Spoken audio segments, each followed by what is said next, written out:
বাবা মা হিসাবে মেয়ের জন্মদিনটা নিজেদের সাধ্যমতো পালন করলাম, ওদের পছন্দ মতো রান্নাবান্না করে।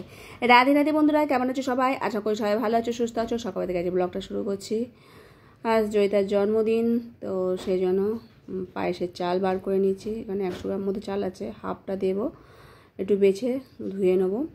আর আজ জয়িতার পরীক্ষা নেই, তাই ঘরেই আছে। আর গোবর তো ছুটি চলছে।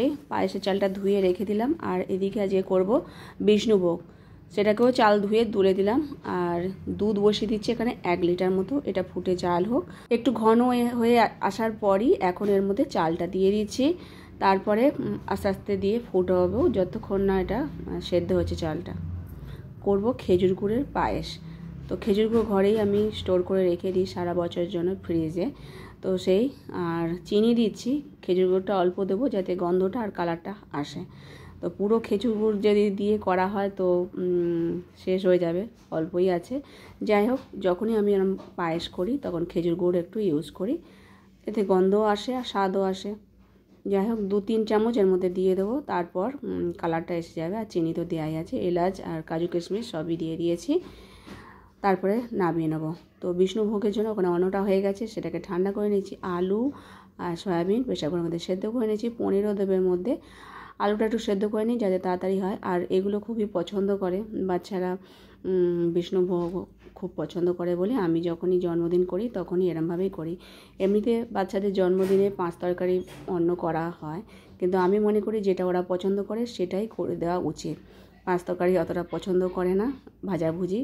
যাই হোক, সবজিটা ভাজা হয়ে যাওয়ার পর এর মধ্যে এখন মশলার ওই তেলের মধ্যে দিয়ে দিচ্ছি ঘি আর রিফাইন তেল একসাথে দিয়েছিলাম। আর মশলাটা ভাজা হয়ে যাওয়ার পর ওর মধ্যে সমস্ত সবজি দেব। এখন পনিরটা আবার পাশে গ্যাসে ভেজে নিচ্ছি, সব কটা পনির একসাথে দিয়ে ভেজে নেবো হালকা করে। 1 মাস আগেই গোগোর জন্মদিনও আমি বিষ্ণুভোগই করেছিলাম। ওরা এগুলো পছন্দ করে বলেই করি। ছেলে মেয়ে আলাদা কিছু নয়, ছেলের জন্মদিন যেমন পালন করব, মেয়ের জন্মদিনও সেরকমভাবেই পালন করব। আমার কাছে দুজনেই সমান। পনিরটা ভাজা হয়ে গেছে, এটাকে তুলে নেবো। আর এদিকে দেখো মশলাটাও ভাজা ভাজা হয়ে গেছে। এখন এর মধ্যে সয়াবিন, আলু সব সবজি দিয়ে তারপর লাস্টে পনিরটাও দিয়ে দিলাম, একটু জল দিয়ে হালকা করে সেদ্ধ করে নেবো। আর হাঁড়ির মধ্যে যখন অন্নটা করেছিলাম তো বাদবাকি সমস্ত মশলা দিয়ে আর ওই সবজি দিয়ে আবার হাঁড়ির মধ্যে দিয়ে দিয়েছি, হালকা করে দিয়ে গ্যাসটা জ্বালিয়ে দিলাম। ব্যাস, এটা হোক। ওদিকে যে কটা বাসন পড়েছিল সেগুলো আমি মেজে নিচ্ছি। তারপরে ভগবানকে ভোগ নিবেদন করব, ওকেও আবার প্রসাদ সাজিয়ে গুছিয়ে দেবো। যাই হোক, ঘরে আছে একদিকে ভালো হয়েছে, স্কুল থাকলে তো দেয়া হতো না। বাবা মা হিসাবে যতখানি করার কর্তব্য তো আমরা সাধ্যমতো নিজেদের করি। আর এদিকে ভগবানকেও সেবা দেওয়া হয়ে গেছে। ওপরে গন্ধরাজ লেবু দিয়েছিলাম, তার সাথে শসা আর সম্পাপড়িও দিয়েছিলাম।